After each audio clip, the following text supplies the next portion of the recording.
Hi, I'm Alex with Hondo's Training Shield, and welcome to podcast number one. With me, I have Sal Hernandez from San Antonio PD. He's also a super SWAT ninja, tactical Kings guy, run and gunner. I don't want to talk too much, so I'm just going to jump right into it. And thank you, first of all, Sal, for joining me and wanting to come on and visit about everything that you're doing.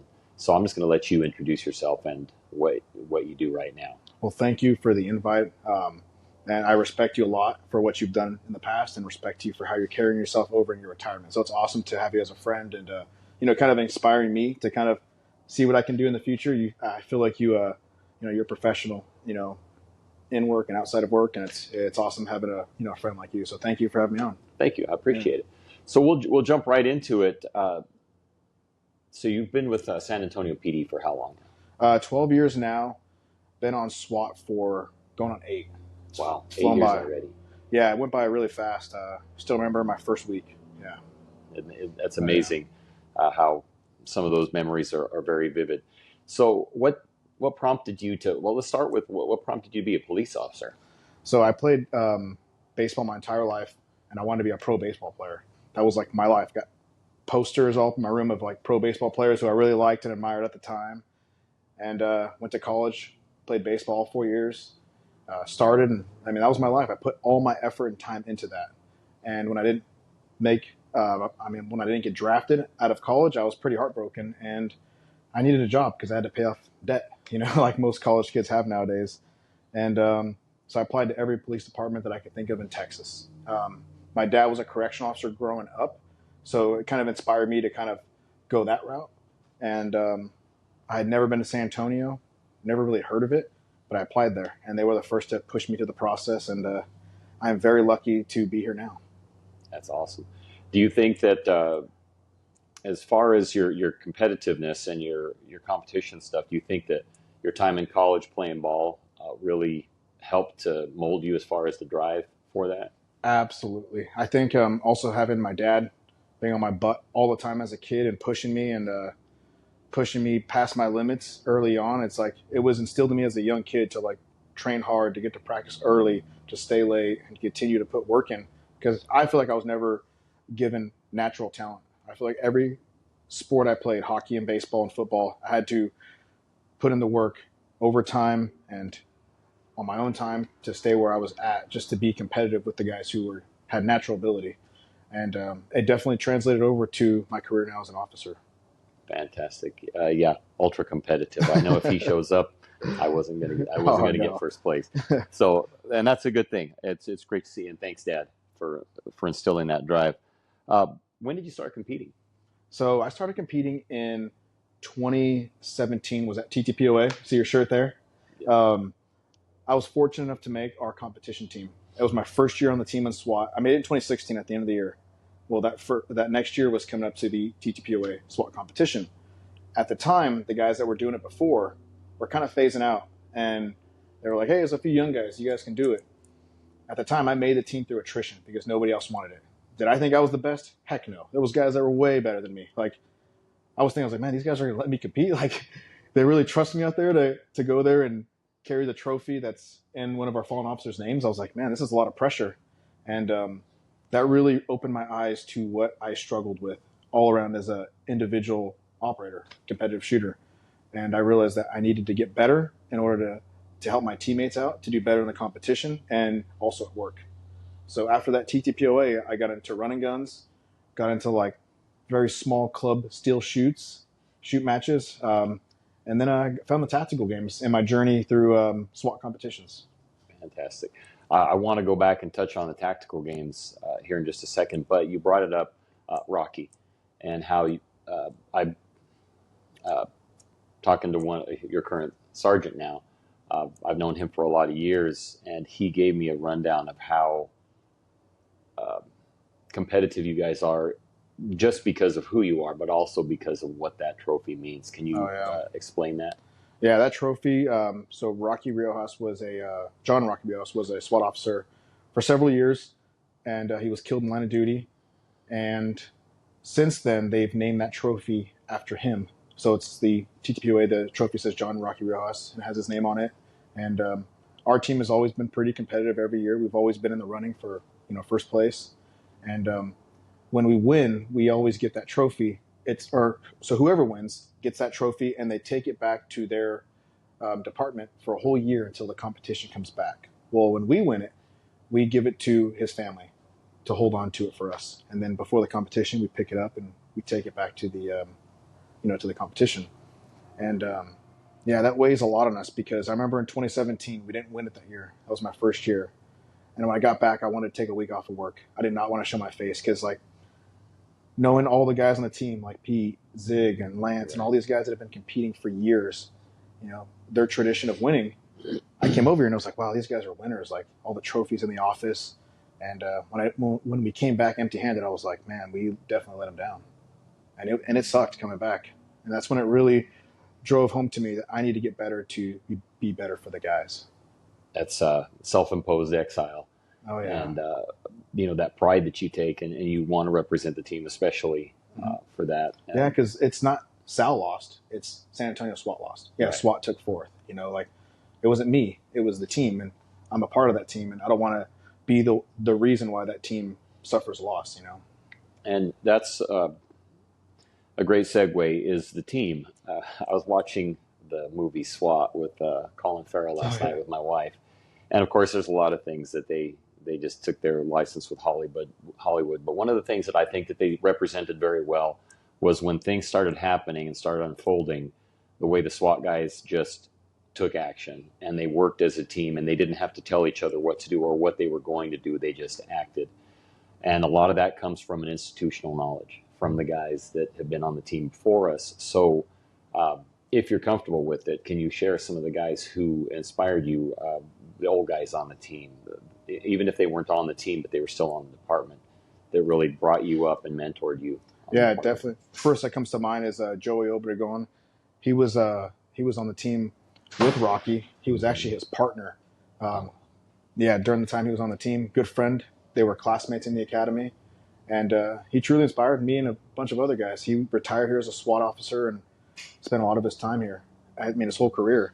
And he really pushed us, being such a later time, basically close to retirement, was still pushing us to compete and to train hard. And he'd get on to us for not working out. And, he got it, he got out of the way for us. And also Chris Zigmont, when I was new, he helped me out with shooting, positional, sitting, kneeling, and really took us under his wing and helped us out a lot. Those two guys really, did the best they could to kind of pass that knowledge on at such an early, I was just a blank book. I knew nothing. I was in the military, so when I learned how to shoot a rifle, it was basically on SWAT. Yeah, so that's what we don't realize until we don't have them around to guide us how much we learn from them. Oh yeah, and it's great to. I think you've moved into that position where you started taking up that role, where you're starting to be the one that's carrying the torch and starting to take that knowledge that you're getting from the tactical games and from other things and bringing it back to the team and teaching it to the guys, plus that drive. It's great to see. I tell the guys all the time, I don't know if they believe me or not, but I'm like, whenever I leave the team, if you're not a better shooter than me, then I feel like I let you down. Like, I want you to be better than me. I want you to be able to smoke me in some of these drills, because ultimately you're going to have to pass that knowledge on to the next guy. And then you're going to have to probably defend my life or your own to go home to your family. So, I want these guys to be the best shooters they can be.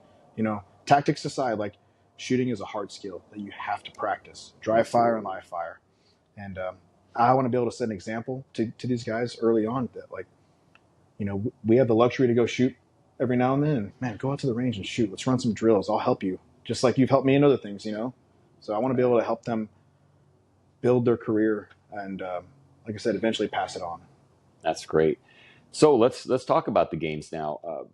You didn't start in the tactical games. I think you started more on the run and gun side of the house, and then you moved along. So tell me about your journey there. So run and gun, one of my coworkers was telling me about it after TTPOA.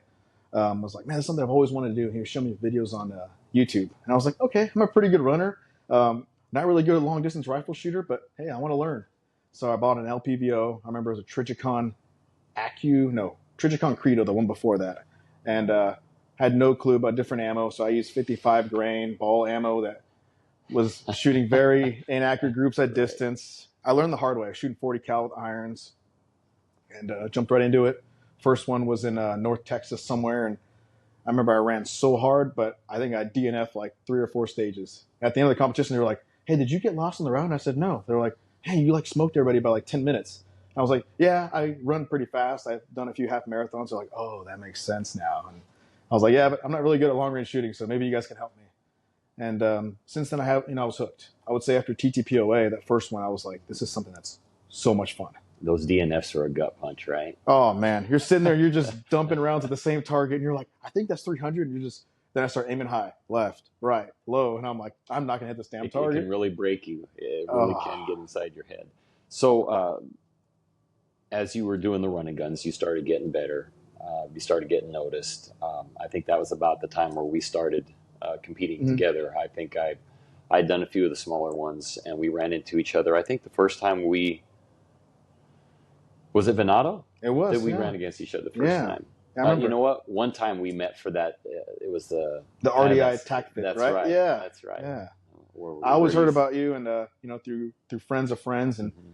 and always good things that you were a good shooter. So I was really excited to compete against you and see you shoot. Yeah. Definitely not surprised. I knew you'd be good, and it was cool to see that carry over. Well, it's definitely uh, inspired me to improve my work ethic. So you continued on. I remember we did that. We talked at the Venado for quite a while, and you said that you really wanted to start focusing on the tactical games. What was it that attracted you to the tactical games? So what attracted me, I first heard about it in 2018. We're at SWAT Roundup in Florida. The first owner of Tactical Games, Tim Burke, he was the one who started it, and he was a guest speaker. And instantly, I pulled up my Google and I was like, Tactical Games. I found the website and I saw what they were doing as like I guess their marketing, and I was like, this looks like fun. I was like, this is stuff that I thought I was going to be good at the time. Apparently, I wasn't. First Tactical Games, I got crushed. Um, but yeah, I think that journey between run and gun, I was doing a lot of jujitsu too back then. I got into Tactical Games and it was a huge gut check. It humbled me big time. I realized I wasn't as strong as I needed to be and I wasn't as fit. And those are things I felt like I had to focus on directly, specifically, versus kind of bouncing around between different competitions. Right. And I wanted to be really good at that because I feel like that translated best to what I do at work and for SWAT competitions. Right. So it shows your hard work is really paying off. So how many podium finishes do you have now? I would say over 20. I lost count because I competed so much. And there's times I haven't podiumed. I think the times I haven't podiumed is 3. And those were the best experiences because I learned the most at all 3 of those. So I tell everybody, like, I go in with the mindset now that I'm competing against me, not against other people out there. It's like, it's me versus me. And that I learn what I'm good at and what I need to get better at. It's always a good attitude to have. It helps you to train better and to focus. So you about 7 years. You think you've been doing tactical games and run and gun type competitions? So Tattoo Game started in 2019 was my first Tattoo Games, Okay. February. I did 1 that year. I think I did 4 in 2020. And every year since, I've probably done like 4 or 5. And I tell everybody, it's like a second job for me. Right. It's like I have a full-time job for work, full-time job for Tactical Games. Because if I'm not at work, I'm up in the morning, 5 a.m., lifting, working out, get to work, whatever we have at work. I get home, I work out, or I shoot. And it's a routine of almost every day of the week. That's a good life. That's a fantastic life. It's crazy. I'm so deep into it so many years where I'm surprised I haven't burned out yet. Just being able to maintain that kind of lifestyle. That's really a wonderful opportunity. So I want to get to the opportunities that the tactical games has afforded you. But before we do that, I want to see what your perspective. So now you're about 5 years into it, and just like any new sport, there's a real heavy and quick evolution at the beginning of the sport. We saw that in run and gun. Oh yeah. From the way they weighed the scores versus the running versus the shooting, Mm-hmm. and we could do a whole podcast on arguing about that. But what evolution have you seen in the tactical games? I would say the structure. It's been passed on now to its third owner, and he's really blown it up. He's done a fantastic job of growing the sport, reaching out to companies to sponsor the events. but also structuring each stage, the scoring, the little things that matter to competitors that are serious, right? Right. People spend a lot of money to travel to these competitions. They fly, airfare, Airbnb, hotels, entry fees, ammo, all that stuff adds up. And you want to put out the best event for people that are taking time out of their lives to do that. And he's done a fantastic job at structuring the minor things. And not saying that things in the past were bad, because they did a fantastic job too. But he's kind of, I guess, they paved the way for him. And now he's kind of taken off and run with it now. Really been able to get those fine tuning, because as you start competing, there are a lot of things that you want quick result. You want to be able to see the results quickly, and you want them in a format that makes sense. And also, when you go into the competition, you want to know what they're looking at heavily. So opportunities that these games have afforded you. Are you okay with sharing your sponsors and who they are? So why don't you just run with that? Funny story, back in the day, like, we're on the comp team, we're like, man, we want to get sponsors to help us, and like we were willing to take like anything free, like a free pair of gloves, and we didn't know how to approach companies, so we would send emails, and I kind of did the same thing. Getting into it was like, hey, I'm gonna reach out to all these companies and build a competition resume, and I did, and sent my emails off, and I heard back from 0 companies. So everybody always asks me, how do I get sponsored? And honestly, I got sponsored by companies when I least expected it. So me trying to throw Hail Marys to all these companies by saying, hey, I'm so-and-so, and this is what I've done. It's like, heard nothing back. It was crickets. Me being me, going to competitions, being friendly, being myself. Companies are watching. People, have their marketing directors out there. They have, a say in the company. They go out to these events because they see what's going on. And they ultimately want somebody that's not winning or hitting podiums. They want somebody that's a good person in the community. People that hang out afterwards, may have a beer, that's not just taking first place and going home, right? They want the guy that's just going to hang out and talk to people, and go around and be a social butterfly, I guess. And naturally, that's what I've always done my whole life. Playing baseball and sports I always enjoy just having conversations with people. And I think that's part of the reason why I got lucky with the companies that I get to work with. And so Sons of Liberty has always been a huge supporter since day one. Like, they were the first company to take a leap at me, and super thankful for Mike and all the guys. Absolutely. I agree.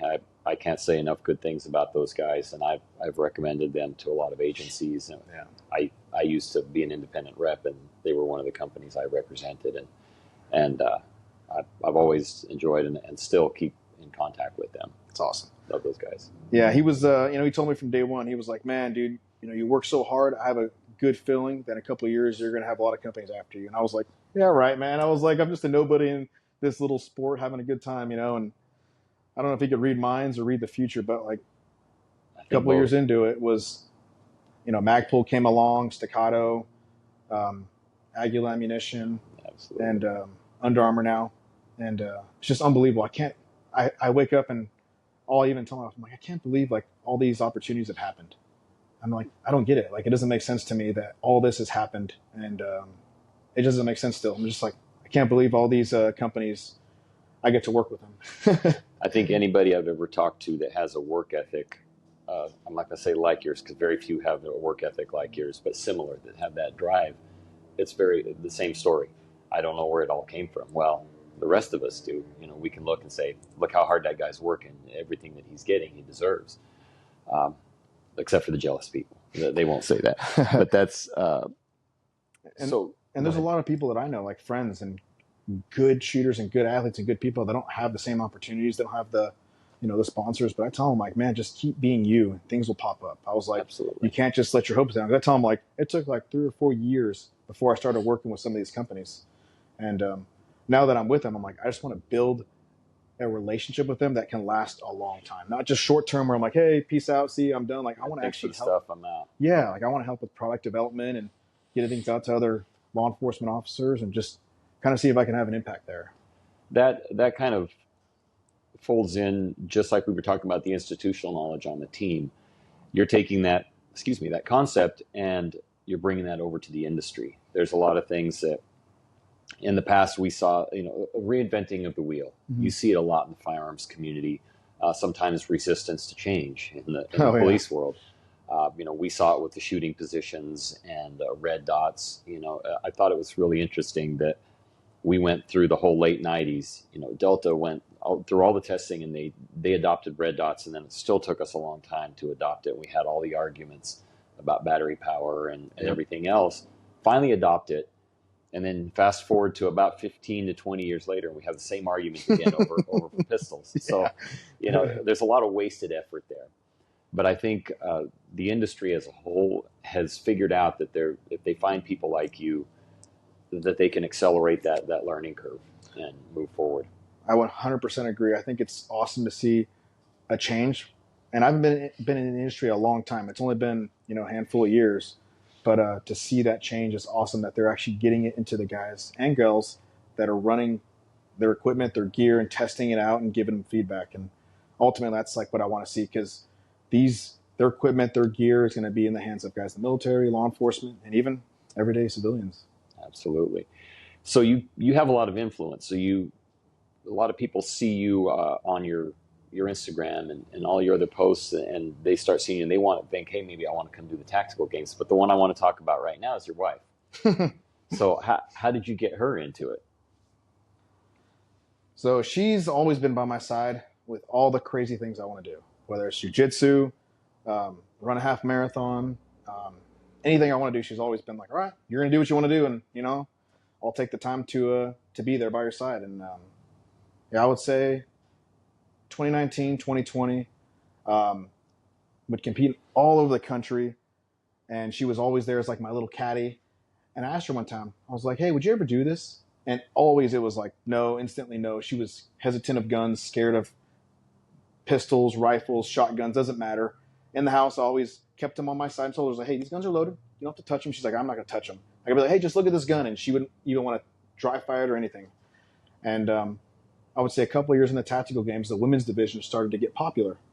And I asked her after all those years, I was like, hey, would you do this? And she kind of didn't give me an answer. And I was like, see if I can do something with this. So I took her to the range. I was like, hey, you know what? I want to teach you how to shoot. And kind of started from there. Went on to RDI. She had a Glock 17 with an RMR. And I basically taught her dry fire first, how to safely handle the Glock, and started shooting. And just very surprised at how fast she learned with small details, and being able, coming from a person who's so cautious and scared of guns, was able to get so much confidence where she was able to basically go from here to here in a matter of a year. And it's not like we shot every day. I would say we shot maybe once or twice a month.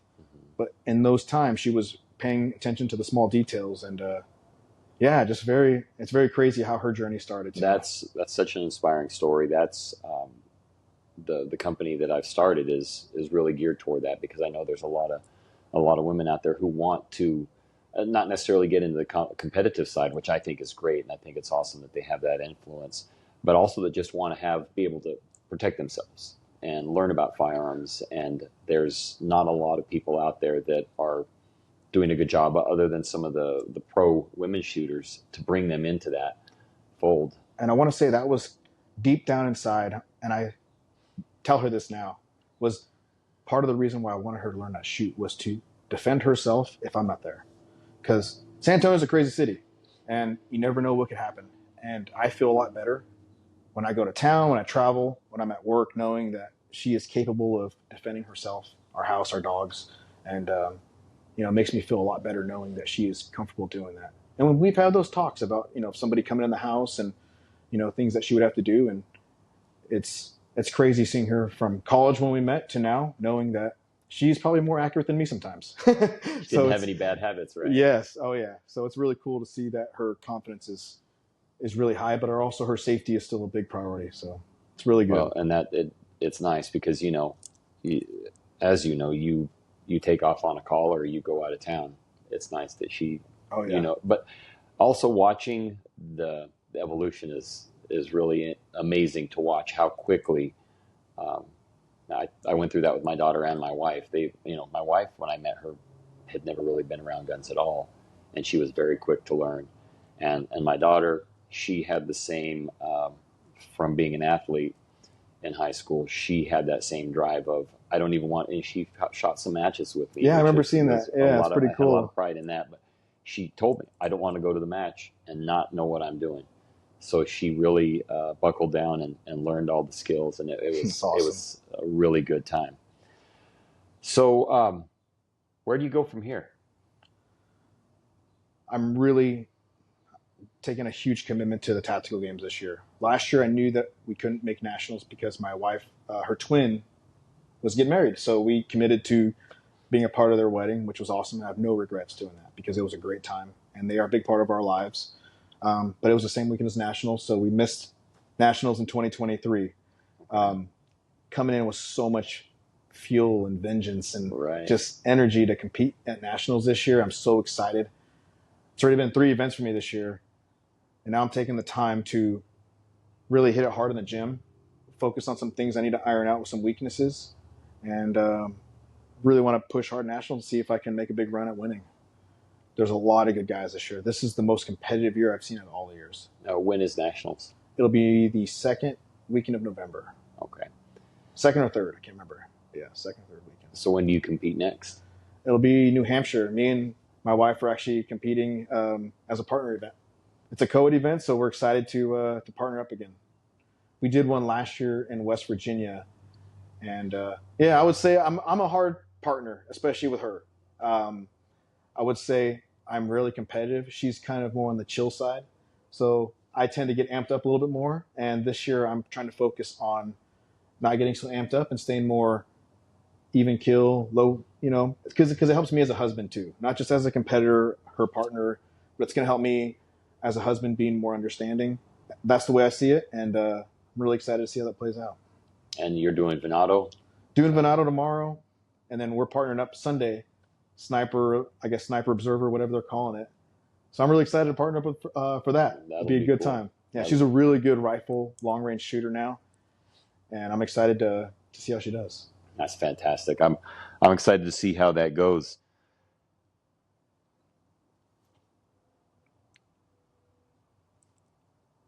So, did you have any experiences since you've been on the team where you feel like maybe your training at the games or your training in running guns may have translated into helping you out on the job? Oh yeah, there's several instances. Being a OIS myself, and then being a part of several others where guys have been in shooting. I remember being in those situations, just being chill, thinking, man, why am I not nervous? Why do I feel like my heartbeat isn't going crazy? And just thinking back, I'm like, all the training I've done for tactical games and the competing that I've done, or the competitions, just in the middle of the stages, my heart rate being crazy higher than that helped me control my emotions, control my mind in those really stressful situations that didn't seem so stressful at the time. But you see videos all over the nation of officers getting in Right. critical incidents, and the stress definitely got the better part of them. And my coworkers, man, we all train really hard, and we train in stress shoots all the time. So I've seen them all handle themselves in a way that, basically kind of goes back to our training, is being able to get the job done and not lose our mind. And the tactical games has helped me tremendously with, a lot of critical incidents at work where things could have got out of control, but they didn't. That's great. That's another thing that I saw early on in my career is police were very resistant to competitive shooting and competitive shooters. And, again, you could do a whole podcast on the reasons why competitive shooting on the street will get you killed, which wasn't true, obviously. And I know some of my mentors that really went out and sought out the competitors and took that training and brought it back to the departments. And quite honestly, I was a little bit resistant, and they just said, why don't you give it a try? And to see the evolution that happened after that and the changes that I made, it really does. It helps you to become a better officer, and it helps you to handle those stressful situations much better. Yeah, I would say when I first got to the team, it was still kind of that, those vibes of, hey, why are you going to compete? Like, you're just going there to compete for nothing. Like, there's no prizes given out. And I'm like, man, like, I'm going there because it's going to test my individual skills And it's basically a practice session, but I'm shooting a stage, And that's the way I started to see things. And now the culture has changed a lot where several guys on the team compete now. Two of them compete in tactical games. They're very good. One of them is probably be better than me, and by next year beat me at nationals. Shoot, maybe this year. But it's cool because now I have consistent guys that are training with me that are pushing me to get better because they're better at things that I'm not good at. And I'm better at shooting than they are in some things. And it's definitely changing the culture of our team. I mean, this is the best shooters I've ever been a part of, like as a whole. So it's cool when we go to the range, we're running drills, and he's beating me on this stage, I'm beating him on that one. In this workout, I beat him in this workout, he beats me in that one. So it's constantly you're coming here and training with the best, I feel like. That's awesome. Do you see that influence? You guys have that influence on each other. Do you see that starting to push out to the street guys? So I've seen it push out nationwide. And I'm not saying that it's because of me or them, but I feel like social media, love it or hate it, I get reached out to all the time by guys from all across the country saying, hey, man, like, it's awesome to see your team training like this. It's awesome that you guys share so many training sessions together, all these workouts, these shooting, and guys just are inspired by it. And I get inspired by other teams when I see them doing hard things, training together, pushing themselves. And it's cool because we are all rubbing off on each other and making each other better as law enforcement officers, SWAT guys, and it's going to save somebody's life, right? Because absolutely, everyone's out there training and trying to get better versus sitting on the couch and complaining why this isn't happening for them. Well, I'm glad to see that that you're out there not only pushing your fellow team members as hard as you are, but also providing a culture for the new officers coming up and the new SWAT ninjas coming up to aspire to be like you. Makes me proud to see. I did spend a lot of years on the team, a lot of years on the department, but not only that is I'm a fourth generation officer. So wow. My great grandfather, my grandfather, my dad, all were cops. So I love to see that